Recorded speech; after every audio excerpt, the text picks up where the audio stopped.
You can dive in, man, a little bit about your feelings on the rap scene in Nashville, or the hip hop scene in Nashville, the lack of that we have, and what's coming up for the future. When you got so many artists that's really fighting for a small pot of whatever it is we trying to get out here, you get a more cutthroat culture. As a Nashville artist, you kind of got to go get. You got to, in order for Nashville to put you on a pedestal, you got to go get affirmed by another region, another market. Yeah. Certain places, when you're from the West Side, you got to, West Coast, my bad, you got a sound. New York got a sound. Everywhere, every place has a sound. Nashville doesn't have a sound. I think that the black Nashville is so unique. Black Nashville is so based around sports that I think we based around sports more than Memphis. Like bro said, like the 2000s was something else, man, with the whole Crip and Blood situation. You know, whatever side you was on that.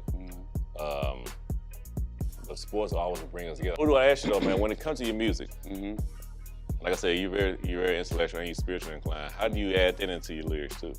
I'm very big on what I say in the music. Okay. Because one, if a person plays my music, they're giving me access to their energy. Welcome back to the Rob and Savage podcast.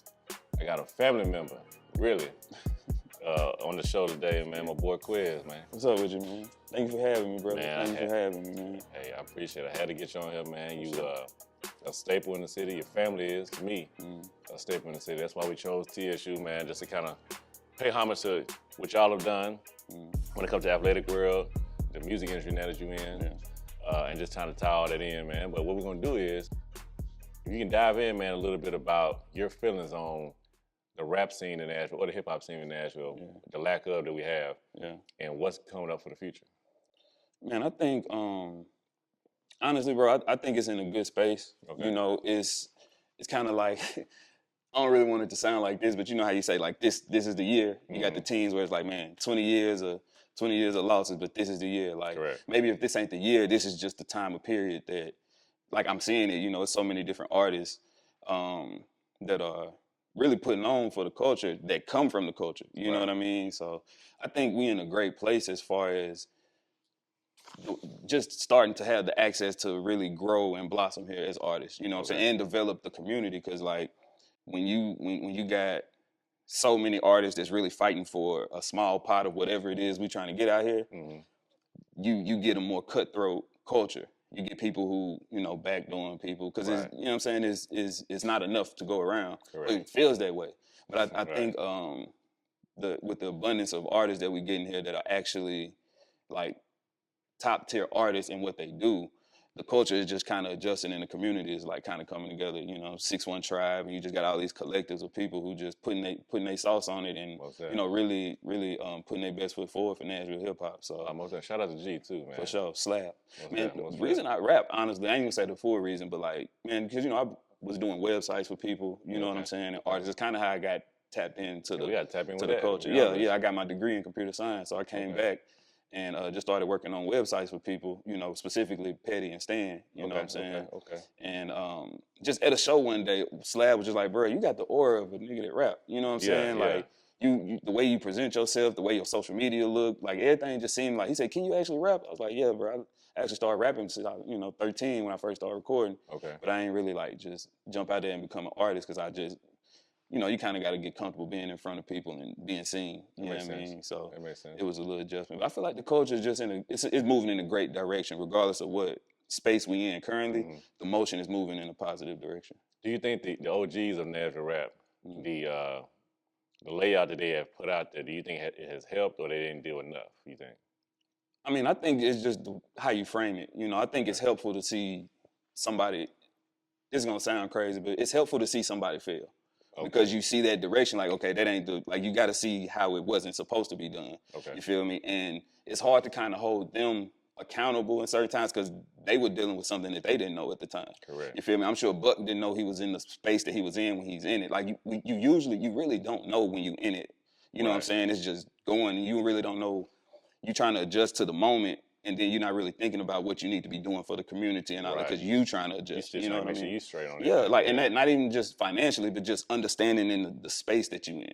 You know what I mean? So, I mean, I feel like I feel like all the artists that came before us was necessary. You know what Oh I'm yeah, saying? most definitely. It was necessary, whether they done right or wrong. It was all necessary. So like I commend all of them, man. You know, I got my favorites. You know, Right, people right, that we right, all right, grew up with. You right, know what I right. mean? But Like you can tell me, I thought Quantic Cat finna be. man, come on, man. Quantity Cat He still did to though. me growing up, Yeah. like I don't look at Quantity as like a local rapper. Like I look at Quantity as somebody who was successful in what they did. Like Bruh. especially when I was growing up, like it's on the radio. It got to be real if it's gotta on be the real. radio. I You know said, what I man, mean? his CD, his cover album, Yeah. was just like Cash Money to me. Like, Yeah. he All made it, that. which he did make it. Really, you know Yeah. what I'm saying? He owned everything. You know what I'm saying? Mhm. The way he does his art with the filming, like, nah, he made it. Yeah, I think just readjusting what making it is in music is a Correct. thing. You know what I'm saying? Like what is success? And I think that's just based off of the artist. You know what I'm Right. saying? What's success for them? Like, you know, if I can have a run like Lito, I feel like I'd be successful because I'm doing something that I love and I'm, you know, and I ain't gotta go clock in. You know what I mean? Now, I love that, man, because one thing about Lito, a lot of these rappers are they paying their homage to him. It's For not sure. from Nashville. It's time. It's time, right? It's really past due. Kevin Gates said that's his favorite rapper. Yeah. Lil Baby say that. Yeah. You know what I mean? So And like, you see the culture. You really see the culture outside of here. That's another thing. Like as a Nashville artist, you kind of got to go get. You got to, in order for Nashville to put you on a pedestal, you got to go get affirmed by another region, another market. Yes. You know, everybody that's been successful. Buck went to L.A., then he went to New York. I mean, L.A. and Actually, New Louisiana. Orleans first, yeah, No, I then mean, LA, yeah. then he went to New York. You know what I mean? Lito went to Memphis, then ended Right. up in New Orleans. Like everybody that you know, they grew roots outside of Nashville, and it made like it validated who they were in the in our hometown. So one thing I will say, I'm sorry, you got it, Ken. Okay, so how do you grow your roots here in Nashville then? Being that, you know, Nashville in a sense is known for this country type of city. I mean, how do you just grow your roots here specifically? Because I mean, I do see there are a lot of artists out here, which is great, but I mean, how can all these artists just sit here and grow their roots and actually thrive and shine? Honestly, it's one of them things where it don't make sense that as an artist we feel like we have to leave when everything that an artist needs is here. But it's the access. Yeah, It's not having access All to the it best because studios. we don't have the complexion for the protection. You know what I mean? So like the things that you got that just trip me out sometimes how people come here to make it and being here you feel like you got to leave. But like I guess to answer your question is just doing something organic, doing something that like you got to try to find something that's specific for you that you bring to the culture that you do. You know what I'm saying? Some people are just really great at music but don't want to do community or don't want to do, you know what I'm saying? It's different parts. So to me, I feel like I'm all inclusive. Like the music is just a part of my speaking. It's just a part of like my career in IT. Like everything kind of aligns. So I mean, it's kind of hard to answer that because I haven't successfully done it, or I'm still in the process of doing it. You know what I mean? And I can say from start to now, like the fact that I'm even here, that I'm an artist, that people recognize me as an artist, which it took a year or two of me doing music. I'm going out in the world and people recognizing me as an artist. I'm like, oh, I do music. You know what I'm saying? Because I started it during COVID, so it just felt like a whole different world when I came back out. You know what I mean? That's real. That's real. What's from the successful rappers that have been here, what has been their blueprint to be able to, I guess, establish, you know, who they are in other cities, and then come here and establish who they are here? Like, what has kind of been that blueprint, if you see it? I think the most simple answer is just keep putting music out. Like you got to have something out. You got to give them something. You got to keep feeding them. If you don't, you kind of, which has been like being consistent. You know, I think that's the one thing, being consistent, showing up for it and actually making great music. Like at the end of the day, it don't matter what it look like. When the music is good, you know what I'm saying? And you'll accept the artist. You look at somebody like ODB, he wasn't the most, visibly pleasant artist to follow. He wasn't like a clean cut type of artist, but he still had a following because he just showed up. You know what I mean? He showed up, he was himself. So authenticity, I think, would probably be the one thing, just being authentic and just showing up as yourself in whatever you do, Yeah. No, that's real. That's real. I mean, that's a good breakdown of that because I was going to segue that about, do you feel any new artists right now who really got your eye that you can say incline, even might be on a song with you that you would like to see? New artists. Honestly, you mean industry or Nashville? Nashville. Nashville. I was about to say because I ain't too much of a new artist industry, but man, Gnarly, guy named Gnarly from Chat that's down here. Me and him, we've been working. on some stuff. He nice. Man, I'm kind of, who else? Chuck Indigo. Okay. Even though he's not new, like these aren't new artists to me, but I got you. Gnarly would probably be the one that kind of stick out in my mind the most. Okay, You know what I okay. mean? And then just you got Chuck Indigo, Rhino Bossy, one of my favorite, Brian Brown. Okay. You know what I mean? So, but I do need to see who the new artists are that's coming up and kind of just peep that. Even outside the new one, I think that you and Lito would be good. Y'all got the East Nashville connection. For All sure. that would have been. For sure. We saying that out there, so it happened. No, it's already it happened. Okay. Oh, It happened. There you go. Ain't that what it is? It happened. It happened. You know You know what I what mean? I'm But it's just, man, rolling that out in the right, the right way, because I feel like that's a special record. Even both of us coming from out east, even what we saying in the record, it's a special record, and what he's saying in the record, like I got a real Lito verse. You know what I mean? So Man.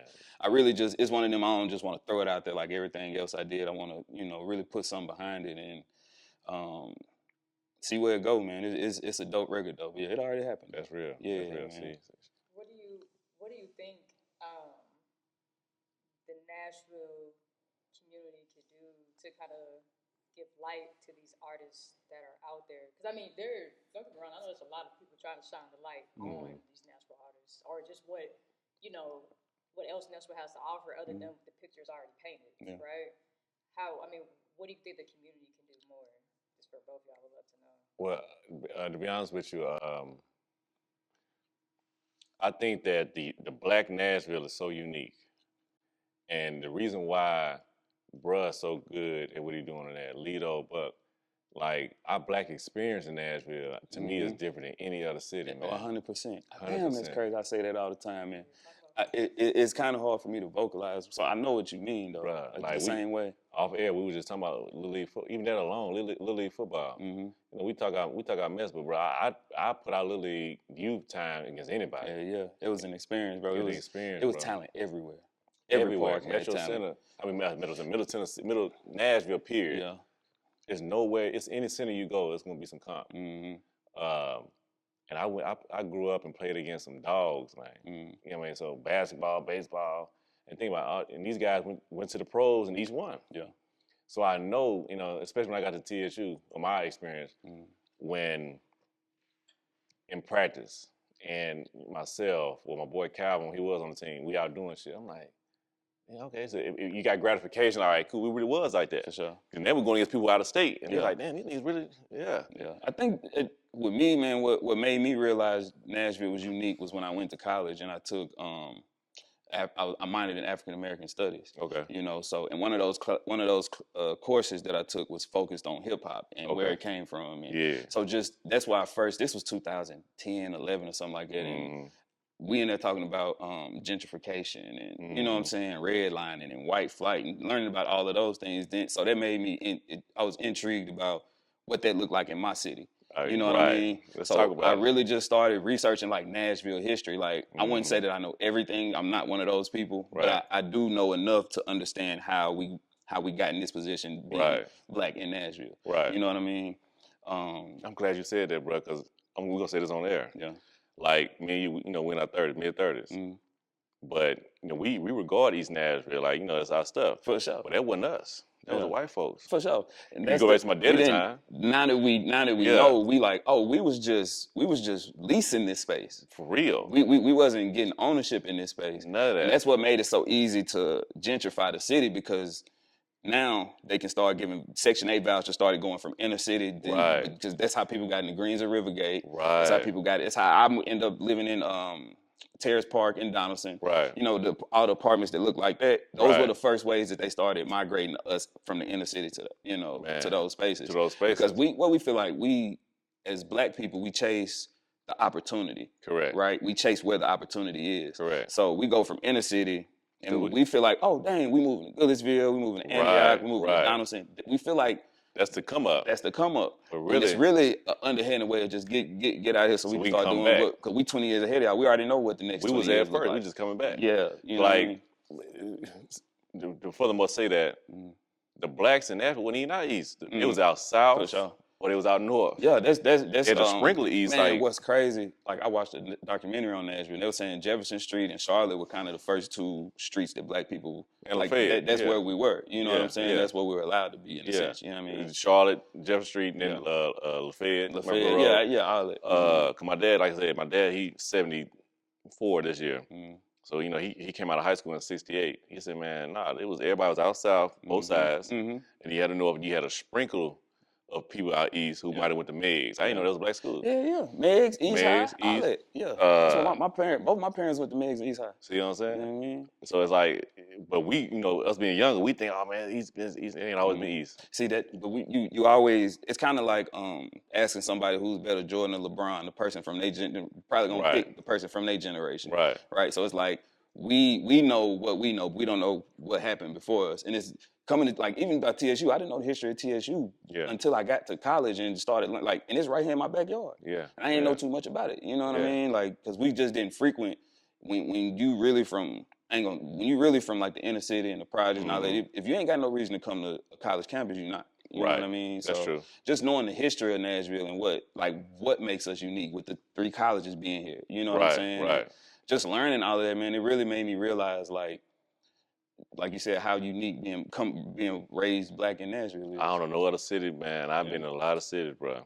Even Memphis got their own little flavor. You know what I'm saying? But they separated too. You know what I'm saying? You know, if you from the Mound, they feel like you ain't even from there. It's like a different kind of. You know what I mean? I love Memphis. And I love them too. You know, my mom from Memphis, so that's like I got my family. The other half is out there, but nah, bro, we unique, bro. Yeah, it feel like Memphis is the you know, the complete opposite of us. You know what I'm saying?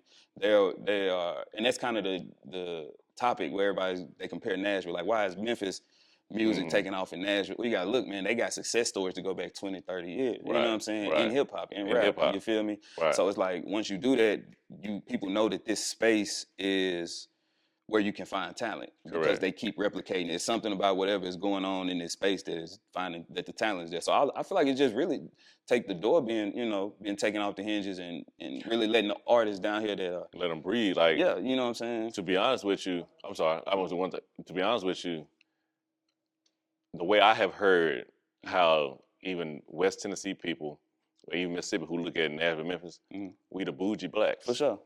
But we don't see it like that. Yeah. We still got our hoods and some. Yeah. But Nashville to them that's where you go to, you made it. Because Memphis is so with the apartment they got. So when they hear us having any kind of, I got my Memphis teammates and my classmates here. Always get those little funny jokes about, man, y'all ain't got no hood. You know what I mean? Just, all right, that's a difference. Yeah. But in their mind, they done seen the worst of the worst. So it's like, they feel like we just the savior city. And what's so crazy is it's the same with, like, in college. You know, I went to Austin Peay. That first year, we was like this with Memphis. Nashville, Memphis, Chat, and Clarksville. None of us meshed. You feel me? Right. Then you start realizing the bigger picture. It's like, oh, we're the minority on this campus, regardless. So then you start intermingling. Then that's how we grew the network. You know what I'm saying? But I don't know why it just be some tension there because it's hard to see the familiarity in the two of us when we come from two different places. It only happens while we're in the state. You know what I mean by that? When my first 2 years in college was in Arizona at JUCO. That don't matter when you in West Coast. Yeah. You know, they called up my 6 guys from Nashville and the other 12 guys there from Memphis out there. We the Tennessee niggas.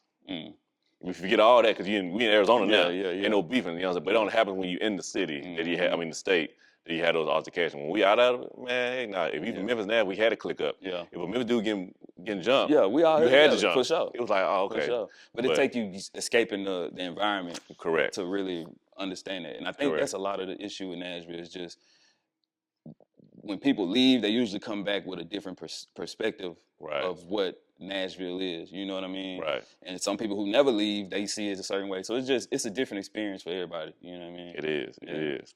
You gonna say something? You said something. Hopefully this question makes sense. For sure. But you think that Memphis, I guess, has more recognition than Nashville simply because there's more notable names that just came from Memphis and the people and other artists are able maybe to attach themselves to them or maybe get in their world or I don't think I simplified to that. I feel like that's like me saying that's stating a part of why they're successful. Okay. But they're also successful because they have a sound. Certain places, when you're from the West Side, you got West Coast, my bad, you got a sound. New York got a sound. Everywhere, every place has a sound. Nashville doesn't have a sound because coming up, we didn't have a big culture of hip hop already. Right. So you attach to whatever you listen to. So you got people in Nashville, from Nashville, that may sound like they from New Orleans. They may make music like New York, Atlanta. You got all of these places. Memphis has a sound. They have a sound. And that's one thing you can't deny. You know what I mean? So even though they have the history, they have the sound, and they're talented. You know what I mean? And then the environment, you got so many people that's hungry to make it out. You get all of that in one, bro. It's you go there and you're gonna find somebody who's hungry, who ready to go, who ready to advance, who ready to put on for Memphis outside of Memphis. You know what I mean? So it's so many components to why. Like, I ain't just gonna say that it's one reason why Memphis is more successful than Nashville when it comes to hip hop, but there are reasons. You know I what will I mean? I'm gonna add in one thing with that though. When it comes to the hip hop / rap world, street cred wise, the world give them more of the edge on that too. So people feel like they're a little bit more hood than us on that. So they're gonna give them the benefit of the doubt before. Buck did change that for us because him being with G Unit and they were just rough, you know what I mean? And then he also aligned himself with Memphis guys too, eventually, the Stay High song and some other things. But when Lito came on the scene, they still kind of, even Lito is one of the best lyricists, they still look at him like a positive rapper in a sense, For sure, I feel like. for sure. So that wasn't like that hood mentality. That's crazy. It is. I feel like Lito, like the reason that he is, the people that make, the artists that make music look at him so much, because it's more about, it's cerebral, the music that he makes. It ain't just about the streets, it's about the way your mind work in the streets. Correct. It's about the real reality of what's gonna happen. It's about, you gonna go to jail, you gonna get shot, you like, something's going to happen to you if you play this game. Right. You know what I mean? And I'm not going, when I listen to Lito, I don't feel like it's glorifying it. I feel like I'm being informed. You know what I mean? Correct. And I think that's the difference, man. Even if something that he says in there sounds more like it's glorifying the act of whatever happens in the street, I still, when I hear it, I just feel like I'm being informed and educated. Right. You know what I'm saying? That's More real. than entertained. That's real. You know what I That's mean? real. Yeah. That's real. That's real. Man, look, man. So, you know, we talked about the rap scene, the hip hop scene in Nashville. Man, we're gonna dive in a little bit about you. Man, let's tell the people, man, about your upbringing. You know, we mentioned about East Nashville. Your two brothers, man, who they dear to me, man. Who I know them for a long time. You can tap in about that, but I'm gonna give you the floor, man, to kind of let everybody know who you is. For sure. So Quez Cantrell. The Cantrell name might sound familiar to you, especially if you're from out east. Cantrell barbecue, you know, it's one of the staples in Nashville. And it does have some lineage tied into the Cantrell side of my family. The Cantrell name is actually from Goodlettsville, not out east. Okay. So the out east connection comes from my pop side of the family. Okay. But man, came up, you know, born mostly in James Casey, kind of grew up and raised in Inglewood and the Alicia area. You know what I mean? And man, growing up, you know, I feel like if we didn't have sports to kind of keep us busy, to take so much of our free time away, Right. like, ain't no telling what would have happened to me. You feel me? I could have been the same story as so many people that I know if I didn't have something to focus on. So we just really grew up in sports, baseball, basketball, football. I'm a middle child, you know what I'm saying? Oh, yeah. Got an older brother, PC, younger brother, Marcus.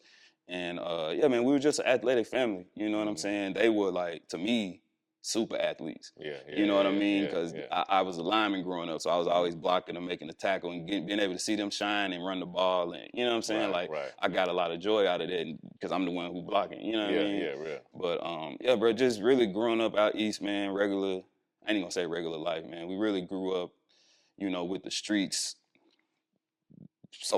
in the streets, you know what I'm saying, in arm's reach in any kind of way. So, you know, we kind of went our different ways as far as me and my siblings, you know.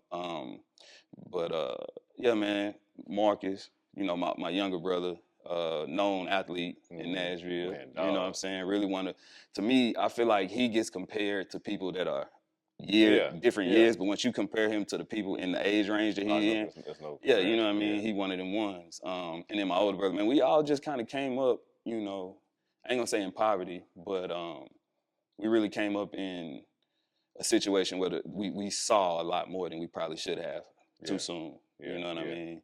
So, but yeah, sports for me, man, was my saving grace. Kind of kept me focused on, you know, education.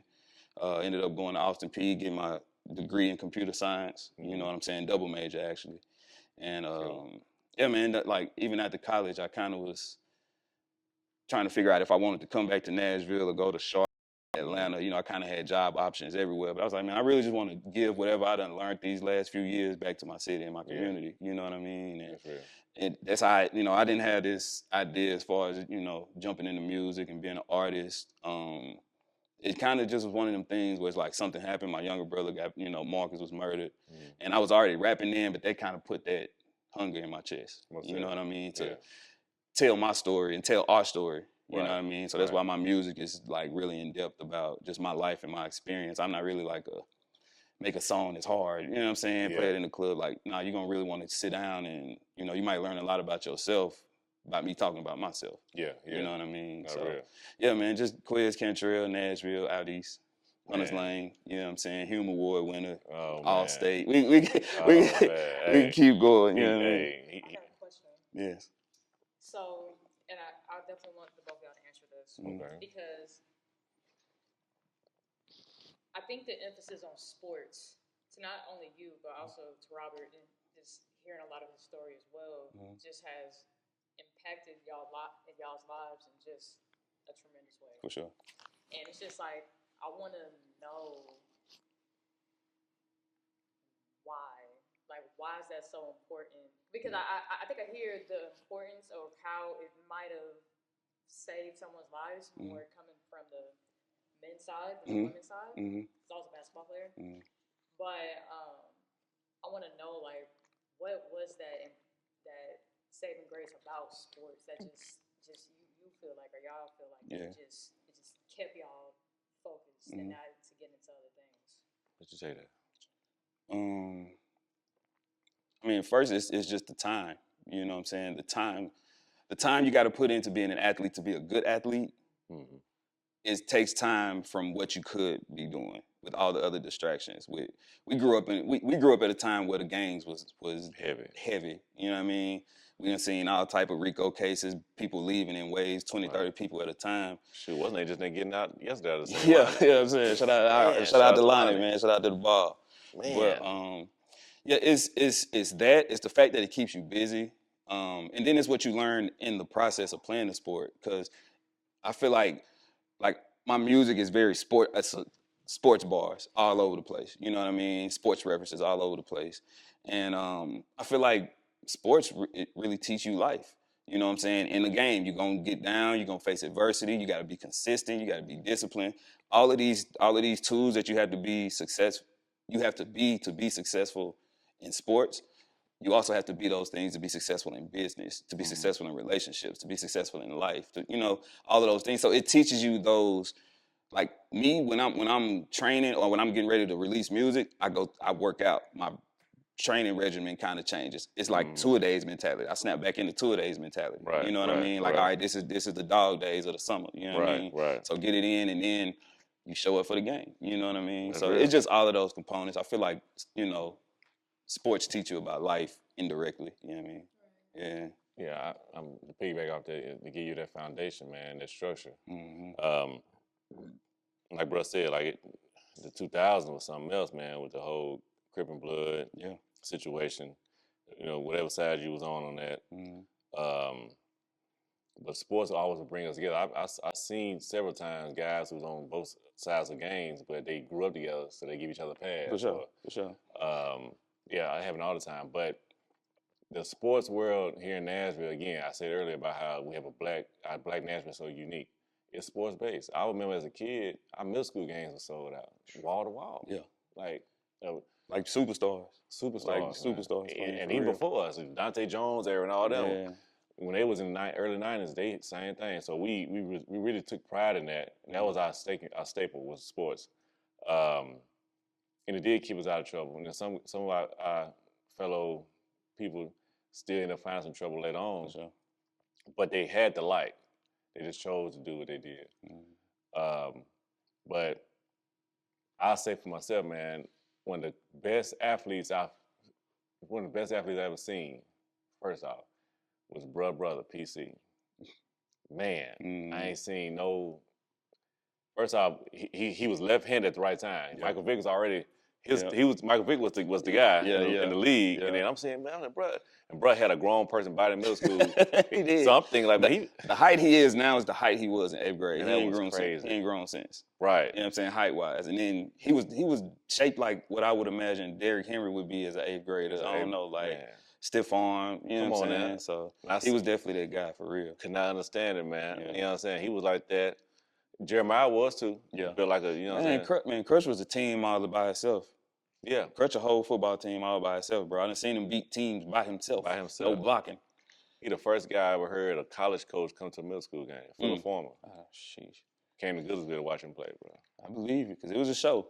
That's I saw crazy. that nigga at Goodlettsville against you in Park. Yeah. And that's when I said, who the fuck is this dude? Man. You know what I mean? But, you know, and then your little brother, man, you know what I'm saying? I think he was class 09, right? Yeah, 09. And I mean, we went against Maplewood. T. Hope still was the future person. But I'm over there looking, I'm like, who is this DB? I said, man, hold on, man, he finna be serious too. Yeah. And then when he had his shine, he killed it. He did. And Robert Woods. Yeah. But yeah, bro, like, furthermore, answer the question, man, the Black Nashville is so based around sports that I think we based around sports more than Memphis. I know Memphis got their basketballness, but what's crazy, they so known for basketball, but here we got just as much NBA players than they do. Yeah. Yeah. See, I ain't real. familiar with, like, as far as, back when it's playoff time, you just ready to play a Memphis team. That means you trying to get the state. You know what I'm saying? 9 times out of 10.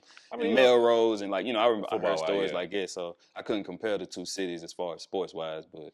Well, football, I'm going to always say we dominate football. I understand they want to say they did some basketball, but numbers don't lie. And the only person we can say really made out of Memphis basketball-wise is Penny. But how many we got? You know what I mean? But yeah, it is what it is. Yeah. But they do got them dogs. I'm not going to act like that. But it's funny you brought up Melrose. Melrose had a running back that reminded me of your brother, of Marcus. Was it that was you in high school? Yeah, I was. So was that 05? Yeah, Cooper. whoever it was, what's his name? Greg Cooper. Greg Cooper. Yep. I remember that boy. Gold I cleats. remember that boy, Gold Cleats. I remember that boy. He was starting man. over what's the name when they was at Miami. He was I'm sorry, when they was at the military school, he was starting over. He played at West Virginia, bro. Running back, Shady McCoy. Oh, okay. He was starting over him. Wow. And then whatever happened when he went to college. Yeah. Bro. Okay, man. A lot of people know the connection between me and you, man. Of course, the sports world, but also on the family side, Miss Hill, Miss Joe. Yeah. You know what I'm saying? Yeah. With my parents, next door neighbor. Funny story, I don't know if you knew this or not. When I was born, shout out to Baptist Hospital, Oscar, her husband, was getting checked on like down the hall or something, whatever, how they had a situation. I was being born. My mom and dad was like, you know, hold me every boom, boom, until they put me in the incubator, whatever they put me in. And Miss Hill was like, oh, that's a pretty baby, boom, boom, saying all that stuff, not knowing that when they go into their new house, because my parents had just bought that house. Wow. This is going to be their neighbor for the next 25, 30 years. Wow. And that's crazy. Right. Alignment, man. Alignment. That was meant to happen. Yeah. My family big, man. That's on the she's on my mom's side. So okay. She's my grandmom's sister. It's 18 of them. 18. You know what I'm from saying? like Gallatin or something? Goodlettsville. Hold Hold up. That side is from Hendersonville. The Cantrell side is from Goodlettsville. Okay. You know what I'm saying? Okay, and then they all went to the same church, Baker's Chapel, right there in Goodlettsville. So that's really how we got our own cemetery out there and everything. Wow. You know what I'm saying? Wow. So that the roots is super deep, you know, out that way. You know? And I'm gonna tell you this, my family, on my dad's side, so my last name's Savage, but that's my granddaddy's last name. My granny's name, original name is Wright. They from like Hartsville / Gallatin. So like that's a small world how they all kind of next. But yeah, man, I've been knowing your family, man, for my whole life, really, man. Shout out to Tony, JD, you know what I mean? Yeah. Knew them really, really. They always try to Cino, all of them. Oh yeah. Yeah. Most there. All of them. So bro, what's next for you though, man? Like I see you rocking your shirt. Yeah, QuezCan.com. Okay. You can order these at QuezCan.com. hey, that's real, man. Yeah. I would want to ask you though, man, when it comes to your music, like I said, you're very intellectual and you're spiritual inclined. How do you add that into your lyrics too? The spiritual? Yes. I mean, honestly, man, before I started music, I didn't realize how much of a spiritual practice it is. It's more spiritual than anything. I got you. Because one, where it's coming from, you know, you got to put yourself in the space. Like me, I like to write when I'm exhausted, Okay. sleepy, Okay. so I might stay up late, or I Yeah. might wake up middle 2, 3 o'clock in the in the middle of the night and write something. Right. Because it's just when you in that dreamy space, it's easier to pick them words out the sky. Okay. You know what I'm saying? I don't know that it feel It like makes something sense.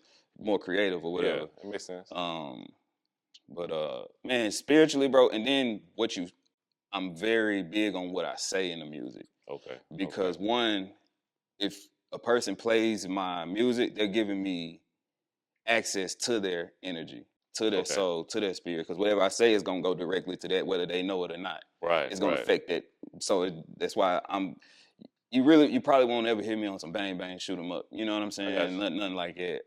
Because it's a spiritual practice for me. So it's a spiritual practice in the sense of where I have to get internally, emotionally to even access the emotions to produce the song. Right. You know what I mean? And then just the spiritual, when you understand the connection, like who you're connecting with, right? I'm connecting with a higher power when I write. Okay. You know what I mean? So I pray before I write. You know what I mean? Pray after I write. You feel me? But so it's like I am spiritual. I grew up in the church, so my connection is with Jesus Christ for me personally. You know what I'm saying? And I never push anybody in any direction. But for me, that's why that's my source. Same here. You know what I mean? Like I tell everybody, man, I'm spiritual, but I'm faith based. For sure. Like, I'm Christian off sure. top. And you see, it's just I feel like the spiritual side just kind of teach you how to go day by day to connect with that source. Like, you know what I'm saying? That's all it is. So I read a lot, you know what I'm saying? A lot of documentaries, like, Man, you know what I'm saying? bro. That type, you know what I mean? I'm fully on that, man. It's a pastor I think y'all should listen to, man, called Stephen Darby. Okay. Changed my life when it comes to like, because I grew up in the church too, but I was just there as a body. Until I really just started. I was listening, but wasn't listening. But you can tell you spiritual, you can look at your hat. You know what I mean? If you don't know, he was the man. Yeah. I mean, the reason I wear the 9 is a spiritual thing. Kind of how I came into contact with it. Like, of course, on the surface, it made sense because it connects people who are from here to a time period. Correct. When Steve was here, when we was having the camps, when he had the restaurant up here, where the new college, you know what I'm saying, up here, where when he had the restaurant, we was doing the softball games, and you know he was doing all that stuff in the city. And so it connects people who know once they see it. It's kind of like I see you. I know what that means. Right, You know what I mean? right. So it draws people in that way. But then it's also on the spiritual side, like the number 9, how it kind of plays into my life in so many different ways. Like I just said, my grandma, she's one of 18 kids. Okay. But that's between 2 different marriages, Right. 9 and 9. Wow. You know what I mean? Yeah. And then I went and got a reading done one day, and they was just telling me like, yeah, your life path number is 9, and that means yeah, for sure. That's my life path number. Yeah, that's my life path number. So that's kind of what led me. That's what made it peak, and I just started looking for that. Not even started. It just started revealing itself to me. You know what I'm saying? In so many different ways. But the 9 is a number of completion. You know what I'm saying?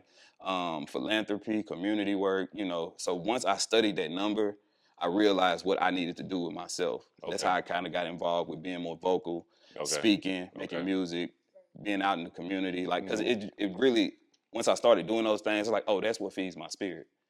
You know what I'm saying? Yeah. Being in the community. Like, I love working with kids. My daughter, that's my best friend on the low. You know what I mean? So I every time I'm around a group of kids, I treat them the way I would want somebody to treat my child in my absence. You know what I mean? So That's yeah, man, the 9 is even my birthday, 10/26/89, like wow, 1, 2, 6, that's a 9. 1989, that's 999. My birthday really goes 9999.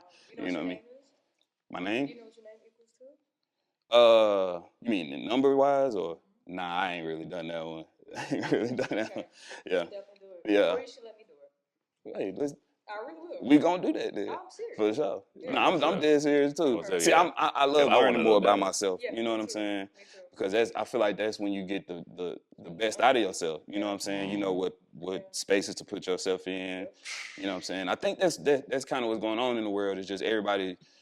You either forgot who you are or you became something completely different than you were. So you're trying to figure out how to get back or how to adjust to this new version. You know what I'm saying? Man. Which is what goes into my next album. It's called New Is Never Easy. So it's based off of NINE. New Is Never Easy. You know what I mean? Next album is called that. And it's really just,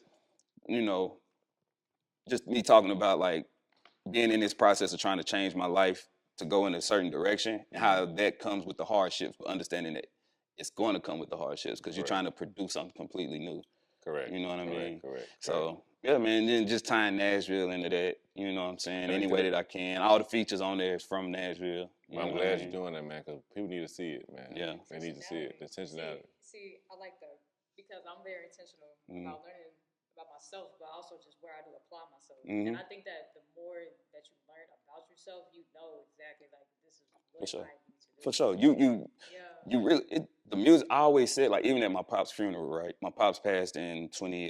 His birthday was yesterday too, April 25th. But he passed 2013, February 25th, 2013. And I spoke at his funeral. I wrote something. You know what I mean? And I didn't make it through that speech until I was at the funeral. I got you. And, you know, afterwards, you know, I had a cousin pull me aside. He said, man, cuz you got to do something with your words. Like the way you put your words together, the way you articulate yourself, and the intellect that you have. You got to do something with your words. You know what I mean? Right. I didn't know what to do with it, but I knew that I needed to start focusing on, like, what do I want to do? What do I want to say? What's the ideal that I want to portray when I go out there? You know what I'm saying? That's why I actually didn't start making music at a younger age, because I was like, this ain't the version of me that I want to introduce to the world. I'm still learning. You know what I mean? Yeah. So I waited until I was a little more mature, and that can work for you or against you, because you missing that time learning what you need to learn as an artist. Right, So these last 4 years for me been like, you know, college on crack. You know what I'm saying? real, as far that's as real. music and just. But you did right, man, because now your stuff is more mature. Think about it. Look at somebody who started when they were young. Look at Soulja Boy. For sure. What's him now? For sure. You know what And a I'm lot of artists, when they look back, you know, I'm sure, not Soulja Boy per se, but if you can think of an artist that you seen start here and they grew to a certain, like, they may look back and like feel uncomfortable about the music that they was making. So I felt uncomfortable about the music that I was writing back then, because the environment I was in, we was in that environment where it's like, I ain't in the game, but everybody know who I am. Everybody know who my people is. You know what I'm saying? So mentally, I was never in the game, but I had to move like I was in the game. I was never in the drug game, but I know that I can make a mistake and mess up somebody that got, you know what I'm saying, that I'm connected to type. So it's like I always had to, like, mentally live in two different worlds and be aware of them at the same time. I think that's just where the, you know, me being able to be comfortable in corporate settings and street settings and sports settings and family settings, like, you know what I'm saying, I could just show up as myself because I've been me in all of these environments already. This goes back to again to the uniqueness of the Black Nashville. We being from out east, bro, we can be in any room. Any room. I can be in the hood. I can be in the mayor's office. I can be, finna speak in front of a whole bunch of people, because Black Nashville set you up for that. Sure. Unknowingly. Man, like, and also, again, going back to sports, it puts you in that weird kind of paradigm where you can speak anywhere and be confident about it. Like, I ain't gonna lie, anytime we step in a room, Kansas City, we walk in there, like, we might ain't got as much money as the people in there, but we in there. Yeah, for sure. They gonna feel it, for too. sure. Presence. You know what I mean? Presence, everything. Presence. Yeah, tonight, when we do this thing with Rick Ross, that's gonna be something crazy. I would love to know what your numbers are, because do you know that? I don't. I will say this: the number that always pop up in my head sometimes, for some reason, is like 17 or something. I don't know what that is about, but that pops up a lot. And 88, and that's my birth year. Well, I'll say my life path number is a 8. So what I understand about an 8 is that it's a very attractive number. You know how you see an 8, you think of the infinity sign? Yes. So 8s are very attractive. But with our life path number, that's a number that it can also be called our destiny number. For sure. Okay. So it's like, it's a number that it is us, but it's also something we have to learn about too, like learn from. Like, you have to learn how it exists in your life. Because for me, for example, being that I know that I am an 8, I think I can attract a lot of good. Also, I can attract a lot of bad. But it's all in how I decide to move them. Yeah, I was about to say, what determines that? That's what I was about to say. What determines what you're attracting? Is it like your habits, your daily, and the way that you're carrying yourself? It's the same. Literally. The same. Yeah.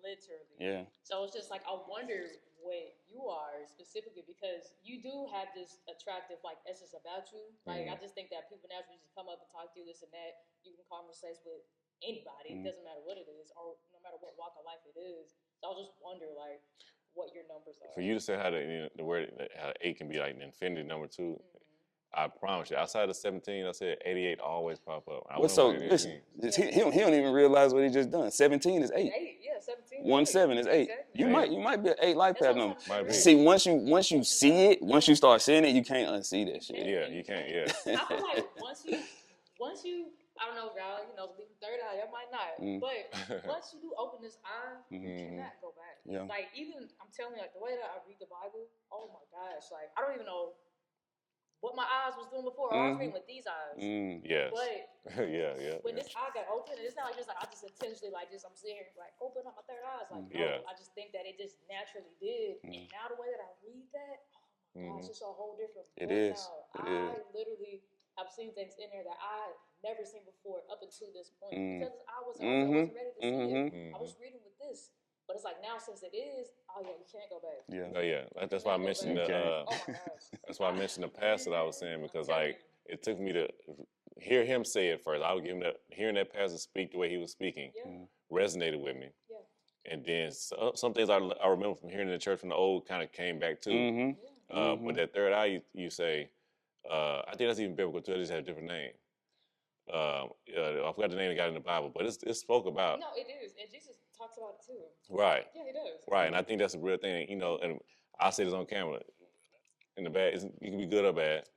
So for a long time, and it might be because of football, I had migraines for a long time, and I was just not understanding how I'm gonna get this fixed. I used to take BC powders and all that. That's not good for your stomach line. But it wasn't until my sister, shout out to Felicia, my blood sister, who said, she's a travel nurse. She said, look, she live in Colorado, so they do the edibles and all that other stuff.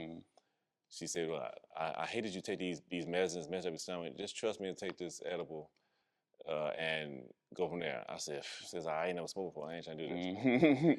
But I trusted her guidance because she is a nurse. I said, we're going to do this. Man, I did that. Yes, my headaches went away quick. But something else happened with me when I watched a documentary. Listen, like I'm more focused. I said, man, okay, I'm really hearing what's going on other than just seeing the visual. Because I feel like as black folks, we very, very visual. For sure. Very. That's why we're so good when it comes to sports. Yeah. That's why old people teaching analogies. Yeah. You know what I'm saying? Right. Oh, people who wise, they teach in situations and circumstances, not just words. They'll frame it in a way. You know what I mean? Right. That's kind of what I do as an artist. I feel like I just frame stories, you know what I'm saying, and make it digestible. And I feel like the great artists speak to everybody at whatever level they're at. Like when I think of Alito, when I think of Alito and Jay-Z and people like that, Jay-Z can say something, and he can be talking to this person who ain't never had shit. He can be talking to this person who done had everything. Right. And everybody's gonna take something from it because it's gonna resonate with their experience. And I feel like that's what great artists do, is they make everybody feel seen with their music. You know what I mean? No, they do. Yeah. They do. That's right, man. Well, bro, look, man, what can the audience find you, man? Your social media handles and everything, your music. So I say the easiest way to find me is Quez Cantrell or QuezCan.com. Motivated Quez on all socials. Yeah, man, you find my music anywhere you find music. YouTube, got videos out there. Really, just dropped a song about a month and a half ago called Brand New Opry. Okay. So just speaks on, like you said, the black experience in Nashville. As it pertains to country music and Broadway and commerce and our lack of access to that commerce. Right. You know what I'm saying? And how that builds like a silent resentment for that space. You know what I mean? Right. And I think that's where, even when you see the world turning to country, like that's just that resentment coming. To me, my song was like satire about having to conform to be successful in this environment that we're in. Country music is successful here. So it's like, even whatever type of artist you are, you want to be successful, you're going to be like, well, maybe if I pick up a guitar and sing, you know what I mean? Yeah. So it's just kind of that, Right. from you see that Jelly space. Roll right now. For sure. You know what I'm saying? Jelly Roll, he's talented enough to make that transition because he's actually vocally talented too. Correct. It's a lot of artists that don't get that opportunity, you know what I mean? So Right. But yeah, man, QuezCan.com, Motivated Quez on all socials. Yeah, man. Everywhere, I'm everywhere, man. You search Quez Cantrell, you'll find me. Hey, please, y'all, go on there, get on Instagram, follow him on Instagram, Facebook. His information on there too, man. Hey, I appreciate you, bro. Thank you, brother. Thank you for having me, man. Stay tuned. Family. Most definitely. Yeah.